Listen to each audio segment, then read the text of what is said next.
Eliminate the fluff, wordiness and redundancy.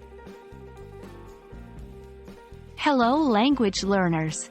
Today, we're diving deep into a crucial skill in the world of English writing: understanding wordiness and redundancy.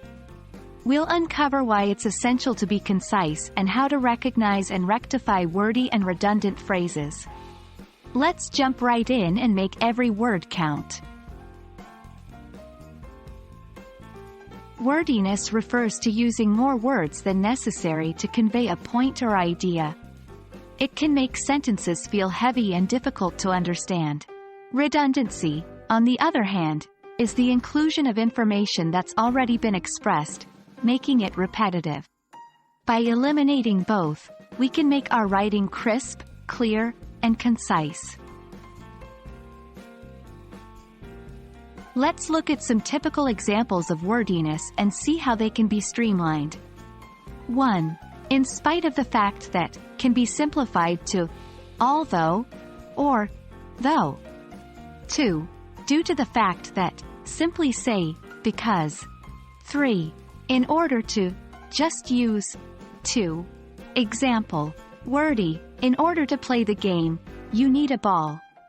Revised, to play the game, you need a ball.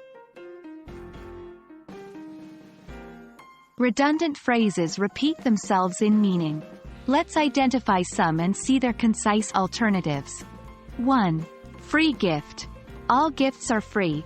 Just use gift. 2. Past history. History is always about the past. Use history. 3. Advance warning. Warnings are given in advance. Simply say warning. Example: redundant. The museum showcases the past history of the city. Revised.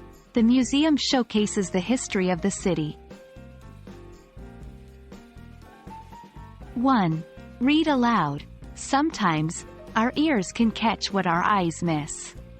Read your work aloud and listen for any parts that sound prolonged or repetitive.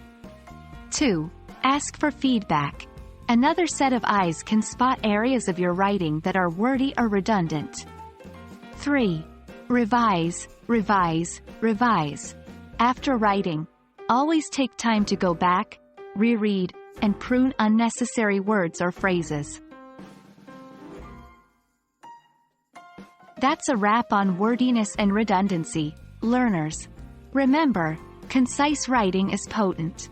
By removing unnecessary words, your messages will be clearer, more impactful, and much more engaging. Keep practicing, stay curious, and until next time, happy learning.